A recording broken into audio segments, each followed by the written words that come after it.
If you have your Bibles this morning, I'm just going to ask you to turn to the book of Isaiah, chapter number 43 this morning. The book of Isaiah, chapter number 43. We're going to begin a new series, and I just want to jump right in. I don't want to give you a lot of background this morning other than we have entitled this series, Reset. And I believe in some way, shape, or form in our lives that there are areas in our life where we can all find the opportunity and take the opportunity to have a reset. This morning I want to talk about what it looks like and why we need a reset sometimes in our life. Over the next probably 6 weeks after today, I'm going to ask you to dig in and commit to be a part of this series, because we're going to talk about things like next week, resetting our relationship with God. We're going to talk about resetting our marriages. We're going to talk about resetting our relationships with our kids, resetting our finances, resetting even our relationship or how we view the church. You know, when I play golf, there are times that I shoot shots that I'm not very proud of. There are times that I hit a ball into the water that it's not supposed to go in the water. And so in golf, especially if you're playing a friendly game of golf with somebody and they're not taking it too seriously, you have something called a mulligan, which basically means that you can just drop a ball out of your pocket and you can what? You can hit it again. I grew up, and I still, to this day, I play video games. In video games, one of the video games I played growing up was Super Mario Brothers. Anybody ever play that game? And it's like a really cool game. And but what happens is you if you're Mario, if you're Luigi, whatever it may be, whichever character you are, you're going and you're trying to get past the next stage to the next stage, and sometimes you get zapped, or sometimes you fall down the places that you're not supposed to fall down, and what happens? You lose your life. But in video games, what is really cool is that you can have new lives. Yeah, right? One of my other favorite games, the old Nintendo, the first Nintendo, was the game called Contra. And I still remember this day. Normally you play Contra, it's like a military game, and you would just have like 3 lives. So if you got shot 3 different times, you're done. Well, there's a code, and it's called a cheat code for this game called Contra that some people came up with. So if you go, take the joystick, and you go up, up, down, down, left, right, A, B, start, you get not 3 lives, but you get 99 lives. And so one day I sat at the house all day in the downstairs playing Contra, and I came to the last stage to beat that game. And what happens? My father comes downstairs, and he said, "It's my turn on the TV." And I looked at him like he lost his mind. And that's like one time I challenged my dad, "It is not your turn." And I beat that game. So that in gaming, you have extra lives. In golf, you can throw down another golf ball. Anybody ever have an extra sketch when you were a kid? Anybody ever have that? It's this nice red thing, and it's got sand or magnets. I don't know how the thing even works, but you can make pictures by turning a dial. And what happens? If you're trying to make a picture and you make a mistake, what do? You pick it up and you shake the far out of that thing until it goes blank again. In other words, what are you doing? You're starting over. You're getting a do-over. You're getting a reset. I don't know about you, but there are certain seasons and there's certain times in my life where I just wish that I could stop, and I wish that I could start all over again. Is anybody with me in the house today? I want to talk about resetting our lives. My big idea is this, and I'm just going to get through this morning. It is never too late to have a clean slate. And I rhymed that accidentally, and I believe it was the Holy Spirit, because I want you to remember today that it is never too late to have a clean slate.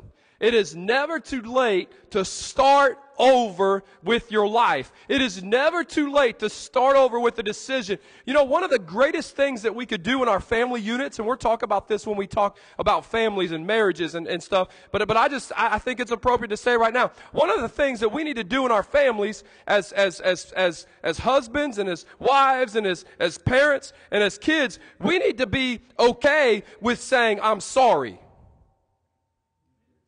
We need to be okay with saying, "Hey, I messed up, and let's begin again. Isaiah chapter 43. I want to read 2 verses with you this morning, and this is the premise of the whole message. Isaiah 43, 18 through 19 is this.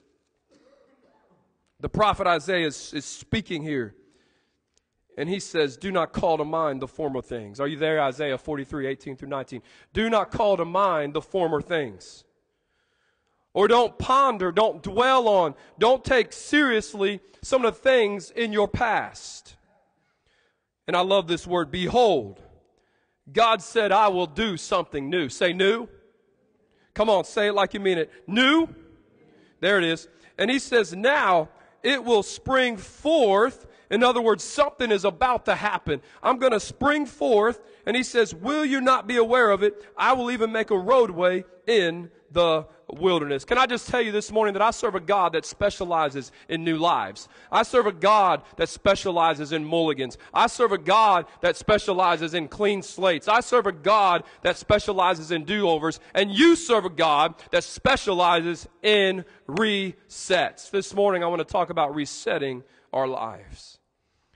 I want to just share with you 3 reasons that I believe a reset in our life is necessary, and then I want to give you the keys this morning to have a personal reset in your life. This morning, if you're following with me this morning on the talk notes, I don't know how many of you work with one of these things. Maybe not one of these things this big anymore. You might have a laptop, but I have a love-hate relationship with these things. Huh? Because when they're good, they're good. But when they're not good, they're not good. And see, there's times in our lives that we're working with these things, and you're doing your job, or you're doing your finances, or whatever it may be, and what happens? It crashes. It locks up. It gets stuck. And it always happens to me when I want to print a document that I need to print out. Or I'm trying to reply to an email. And let me just tell you what happens with these things. There are times, follow me, that computers need say it with me, there you go, that computers need a reset. Why? Because what happens is when they constantly run all the time, there are things, there are systems, there are mechanisms, there are devices, there's hardware, and there's something called firmware that builds up on them. And if you don't clean them out, what happens? The mechanism, this computer, everything that runs, it gets clogged up and begins to bog down and get slow. What I want to just suggest to you this morning, it's called the routine of this computer being on. And this morning, I want to suggest to you one of the reasons and one of the ways, whys that we need a reset in our life is because my life becomes, and my life turns into a routine. And maybe for you, you do the same things over and over and over again. And you just get kind of oblivious to what's going on around you. You get oblivious to your relationship with God. And what happens to these computers is that you have to take this power button and you have to hold it in, and then you have to hold it in for a while, and then you let it out. Another way, you can hit Control, Alternate, Delete. Sometimes, yeah. Or you can just do what I do and just unplug the sucker. But our life becomes like these computers. We get involved in a routine. We get involved in a rut. We get involved in sluggishness in our lives.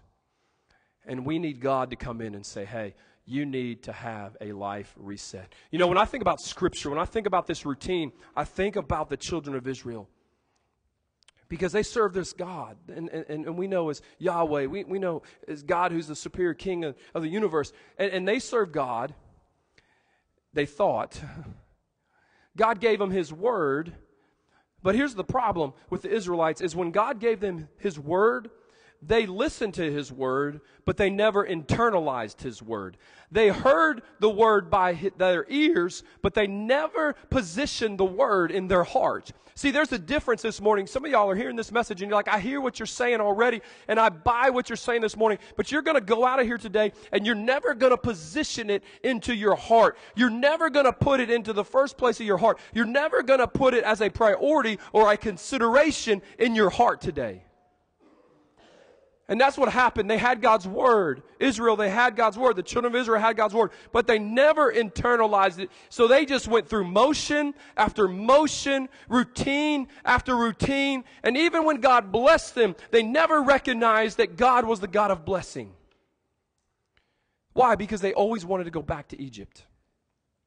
Whenever life became rough, whenever life became too mundane, whenever life became too routine, they always wanted to go back to Egypt.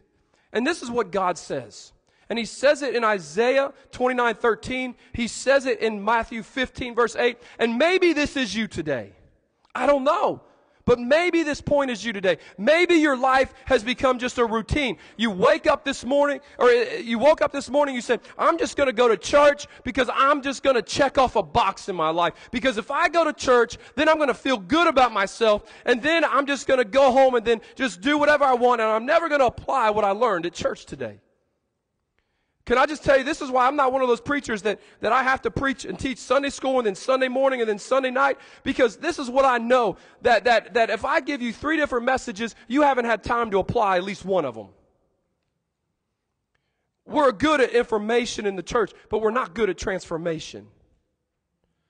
God doesn't want to give you more information. God doesn't want to, watch this, upload more stuff to your internal computer so you can get bogged down. But God wants you to live what you know. And then when you live faithfully and obediently what you know, then God said, I'm going to give you more knowledge. And this is what he says. Listen to this in Matthew 15:8. Maybe this is you today. He says, there is a people that comes near me with their mouth, and they honor me with their lips, but in reality their heart is far from me. Man, we sing the worship songs. We give our money. We come to attendance. We do all that stuff. We volunteer. We serve. But are we really close to Jesus? Or are we just living this routine of life? Why do I need a reset? Number one, because your life has become a routine. Let me give you number 2 this morning. So in this church, there are different areas in this church that if you go to a wall outlet and you plug a bunch of stuff into it, you're going to hear a pop. Maybe at your house that happens too. I don't know. But you know what that pop is? It's a circuit breaker tripping. Going from on to what? To off. And when that happens, you need to go find the fuse box, because circuit breakers trip for one reason and one reason only. Because they're overloaded. And maybe this morning, maybe you're just like a circuit breaker. And you're living your life overwhelmed. My second point, not only is you need a reset because you live a life routinely, but maybe you need a reset because you're overwhelmed. Has this ever happened to you? You get something fixed at your house, and you write that check, you give the cash to the guy or whoever it is, or maybe you charge it on your credit card, and everything's going good, and you go to sit down in the living room and watch your favorite program, and all of a sudden, your wife comes up to you, man, and says, honey, did you know that such and such needs fixed? Come on, man, be honest. And this is not a male-female thing at all, but here's the thing. What I find is when I get something fixed, not too far down the line, something else breaks. And it seems like the old saying, it rains, it pours. When I'm trying to get my kids to school and I'm trying to get them on there on time, one of them acts crazy. And my wife always says, well, you know, that's your personality in them.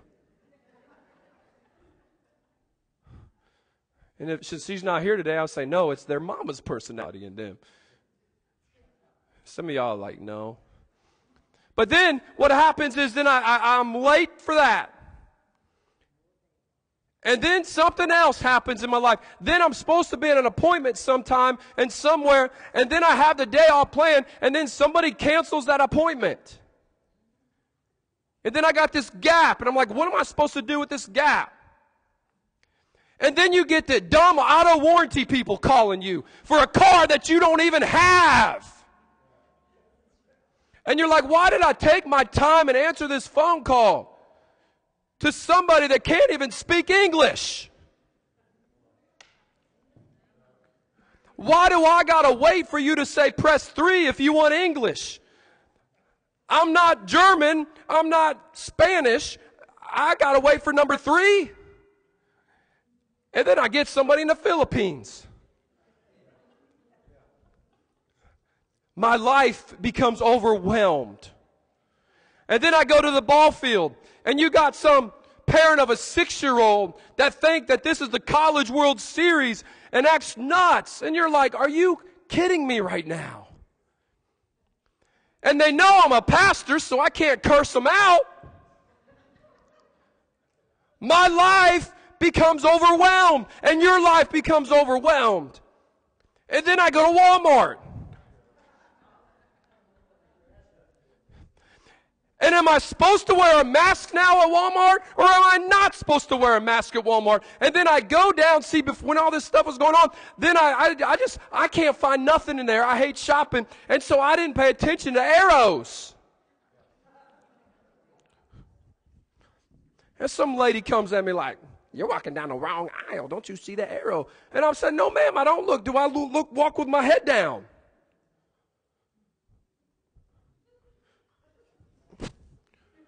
Bless her, Jesus. Friends, it's like a snowball effect. Anybody with me today?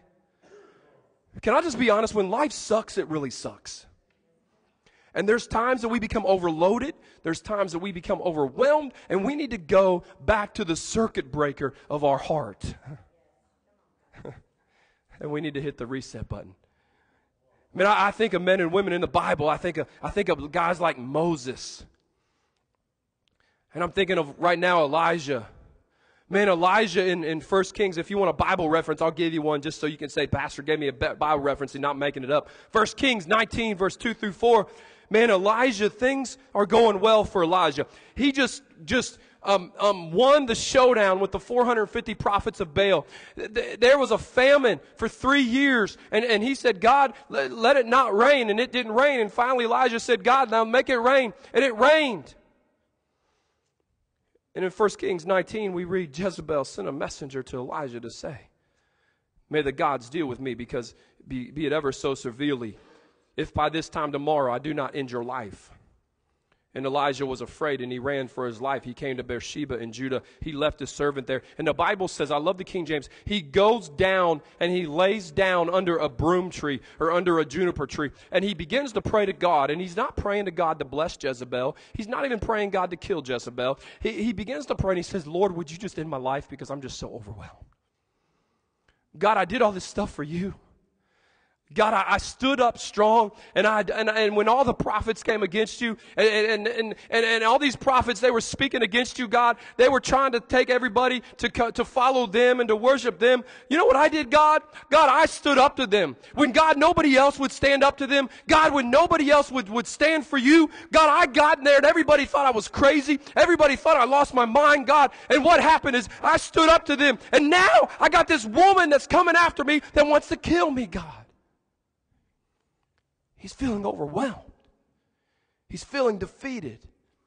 And there's times in our life where we feel overwhelmed, where we feel defeated. Just like Elijah, we become discouraged. Just like Elijah, we said, God, I've remained faithful to your church. God, I've remained faithful to reading your word. I've been faithful to read. I read the word every day, but there's still things in my life that overwhelm. I read scriptures about that I'm going to have peace, and I'm going to walk in peace. But God, where is it? Because I don't feel it anymore. Anybody resonate with this today? My life becomes overwhelming, and I need to hit the reset button. This morning, I don't know if you're overwhelmed today. I just want you to know that there's guys in the Bible like Moses and Joshua and Joseph and Peter and Abraham, and even Jesus felt overwhelmed. I remember when Jesus is in the Garden of Gethsemane and Jesus is about to go to the cross, and he's in the garden and Jesus is overwhelmed. And you're like, well, Jesus is the Son of God. Well, he got overwhelmed too because he's in the flesh. And he's praying to God. He says, God, would you just take this cup from me? And he's so overwhelmed. Can I tell you how overwhelmed Jesus is? He was praying, and the Bible says he was sweating drops of blood, which is an actual medical condition. That your sweat turns into droplets, and the capillaries begin to burst in your head, and the blood starts streaming in your sweat glands, and it comes out of your sweat. Jesus was overwhelmed. This morning, I don't know about you. What's that routine in your life, number one, that you need to stop making it just a routine? Maybe it's your church life. Maybe it's your relationship with God. I don't know. But maybe write down, think about that thing right now that just completely overwhelms you. I don't know what that is. I know what that is for me. Can I just tell you what overwhelms me? And we're going to talk about it here in a couple weeks. See, I get this in my emails every day. I get this like notification with pictures of what's coming into my mailbox. It's like mail tracking. And so when I open up that email and then there's a big picture of my bank statement that shows up, it freaks me out whether I have money or not. And even when I do have money, it freaks me out. Because I know I'm going to go in and then I'm going to open up that bank statement, and what's overwhelming? I really bought that. This is how many times that I went out to eat. This is how much gas that I'm using. Am I just out here today by myself, or is anybody with me today? There are things in our life that overwhelm us. So I don't know what that is for you. You need to write that down. This last one. So some of you guys know this story, but like when I was in high school, I was the one to play football. And my parents had this aversion to me playing football. And so when it was my senior year of high school, one of my basketball coaches growing up in high school and in middle school, he would happen to be one of the football coaches. And I was like, hey, man, is there a spot on this football team for me? And I happened to wait till after the two-a-days and all that summer stuff. And he's like, yeah, we need some guys. And I was like, cool. He's like, you need to come out after school. And so I go out there, and they're like, well, what do you want to be? I'm like, I want to hit people.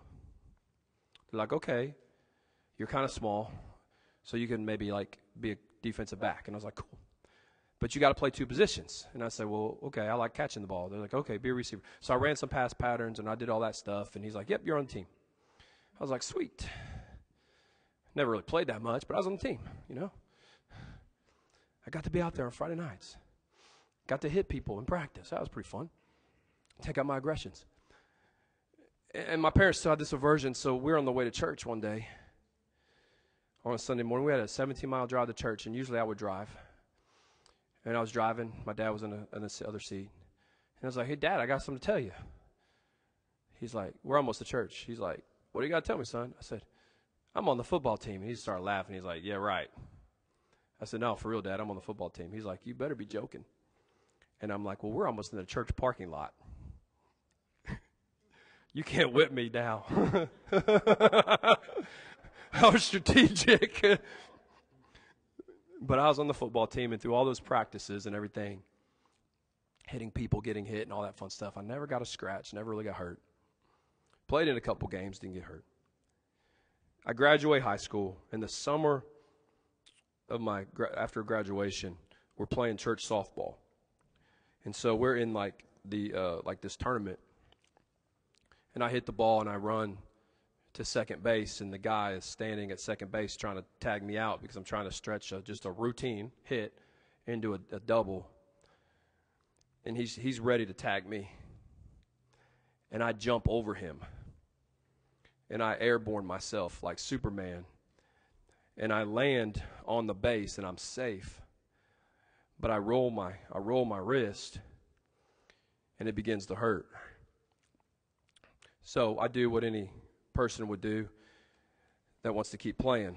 I took my batting glove, and I put it on my hand before I go out into the field, and I take some tape, and I tape up my batting glove to my wrist, and everything's cool. So I go back, and it's my time to bat, and I still got that. And I swing, and I make contact with that next time up, and I hear a pop on my wrist. I go home. My wrist is like ridiculous. So I'm laying on the bed, ice, heat, and all that fun stuff. I go to the doctor the next day, whatever the specialist is, and he says, "You broke your wrist in 3 places." And I tell my dad, and I'm like, "I told you so. I wasn't going to get hurt in football, but I got hurt in stupid church softball." So they cast me up. So I got to wear this cast, not this one, but this big old blue one. And here's the problem with that. I'm fixing to go play basketball in college. And so I keep working, but eventually they set it and do all that fun stuff. And it's a pretty painful process. And it becomes even more painful because we are going right before my first year of college started. Basketball was really ramping up. And I wanted the cast off. So I began to cut it off myself. And then I go to the doctor and I said, "Sir, this is falling off. Can you help me with it?" And so from time to time, it's still painful sometimes. But here's the thing. There's times in our life that we need to reset because our lives are painful. You know, when you break a bone and when you reset a bone, you know it doesn't feel very good, right? But resetting the bone and it becoming painful is part of the process to healing. This morning, I don't know about you, but, you know, in the Bible, there's this guy named Job. And he's a righteous man. And in Job 3, man, he's experienced. Let me just read to you about Job. He has a large family. And in one day, Job receives 4 messages. And each message has a different thing that happened to Job. The first message, all his livestock died. The second message, all his servants died. Then his 10 children all die. People come and invade his house. Then natural catastrophes happen. Job still blesses the Lord. And then if that's not enough, Satan goes back at him a second time and he says, "Okay, I'm going to bless all those external things, or I'm going to destroy all those external things so that you can't walk in the blessing." And now he attacks Job's health. And he gives him boils and horrible skin sores. And finally, Job comes to a painful point in his life. And in Job 3, verse 1, he says, Job opened his mouth and he curses the day of his birth. Job's in pain. Physical pain because of his illness. Emotional pain because of his losses in his life. And spiritual pain because he cannot believe God would let this happen. This morning, maybe your life is painful. Maybe you're experiencing physical pain. Maybe you're experiencing emotional pain. Maybe you're experiencing spiritual pain. I don't know what that is, but you need to think about that. Think about what in your life is painful. I think our life becomes routine. I think our life becomes overwhelming. And finally, I think for many of us, that's why I think this series is going to be powerful. Invite people, dig in. Be here over the next 6 weeks. But here's the good news. I believe that there are some keys to restarting our life. And there are some keys to resetting our life. So as I begin to wind down today, maybe you're overwhelmed. Maybe you're in pain. Maybe you're just routine. I want to give you some keys. On your notes, I just said, make a decision to start. And I want to use that word start. And I just want to give these to you quickly. Going back to the scripture. Forget what happened before. And do not think about the past. and look at the new thing God is about to do. I've lived in Oklahoma long enough, so here it is. Look at the new thing that God is fixing to do for you. If you say, Pastor, I want to make a decision today to reset my life, here's some keys. I want to give you the S. The first thing that we need to do is we got to stop making excuses. We need to stop playing the blame game. If I want to start over, if I want to start fresh, if you do, we need to stop making excuses for your failures. Stop blaming other people. If you made a mistake, admit it. See, that's the problem. We want to hide our mistakes, and we want to live in shame for mistakes. We all make mistakes.